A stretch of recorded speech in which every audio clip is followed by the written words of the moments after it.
Good morning! Today we're going to assemble our first bento. I'm going to keep it super simple so that it's easy to follow along with and you can get a handle on the basics before we move on to more advanced techniques. So this is the bento we're going to fill today. I'm just going to set her aside for a second.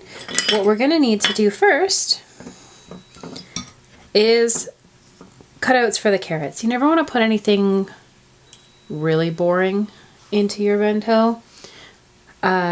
If there's something round like this or just a plain square and you can't kind of fit it into, you know, along the side somewhere, make a pretty shape out of it. It just makes it more exciting and more fun to eat. These cutters are all metal. I do recommend metal if you can for harder items, carrots being one of them. Unless you live in a really humid area where metal will tend to rust. These tend not to be treated in any way. So if you are in a really humid area and have rust problems, go for the plastic, but make sure that it's good, strong plastic or you'll end up breaking it.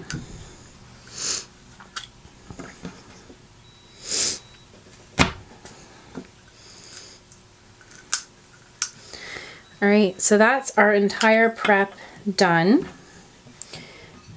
These extra bits of carrot, you can just use that, you cut them up and use them for your carrot salad. So here on our tray, we have steamed broccoli with a little bit of soy sauce. We have the fried celery that I showed you in an earlier video. This is stir-fried red pepper and onion. It's just got olive oil, some salt and pepper. It's really easy. These are our rice balls from the rice we will be making on Wednesday. The octo dogs that I showed you last time, and they're cut with the 4 legs.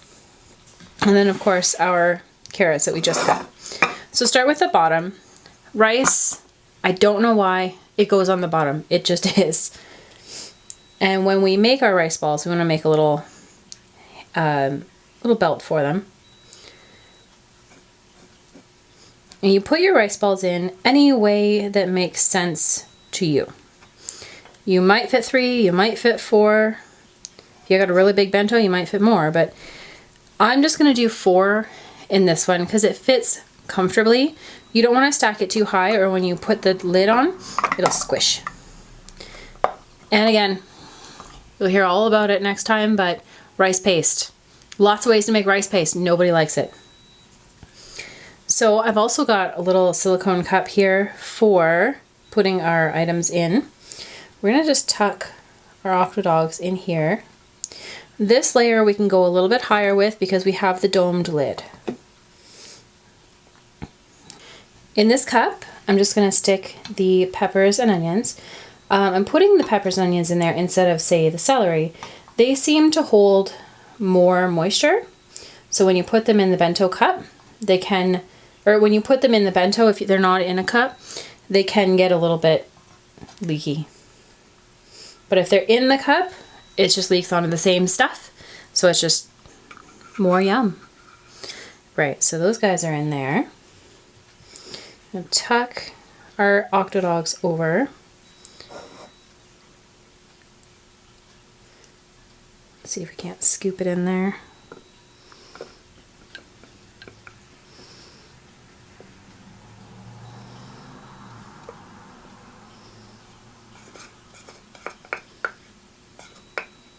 Okay.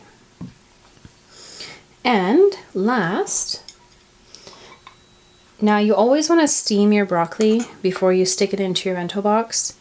Having everything kind of cooked and then having raw broccoli with nothing to stick it in tends to be a little off-putting.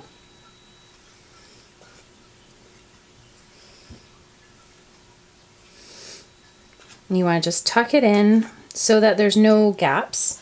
We talked about gaps in an earlier video, but if you have gaps, things will shuffle around and it's less visually appealing than if it hadn't. Last step, I'm going to take our carrot flowers and just kind of place them where they look nice. And this won't look exactly like the preview that you saw in the previous video, the preview photo, because that one I made last week. So there we are, your 2 layers.